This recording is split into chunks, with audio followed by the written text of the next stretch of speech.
తిమ్మిరి ఎక్కింది పాపం వాడికి. ఆడు తిమ్మిరి ఎక్కినా అటు ఇటు కదల్లా. చూడండి ఆడుకున్న నెక్స్ట్ అండి తిమ్మిరి అయిపోతుంది కాదు, కానీ కదల్లా అక్కడ నుండి.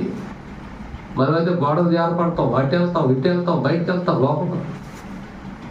ఆడుకున్న భక్తి కూడా లేదు మనకి. ఆయన ప్రాణానికి ఆయన ఏం చెప్తాడు తెలుసా? మీరు అందరూ వెళ్ళిపోతారు, నాన్న నాకు పాట ఇవ్వాలా అని చెప్తాడు. నాకు చెప్తాడండి. అంటే ఆడికి ఏంటి? ఆడికి చదువు లేదు, వాడికి మాటలు రావు, అసలు ఏమీ తెలియదు. కానీ దేవుడి గురించి పాడాలి, నా గొంతుని దేవుడి గురించి వాడాలి.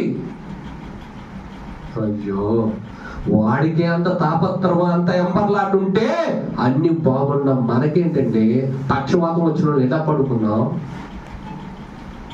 చెప్పండి? కూర్చోన్నానా?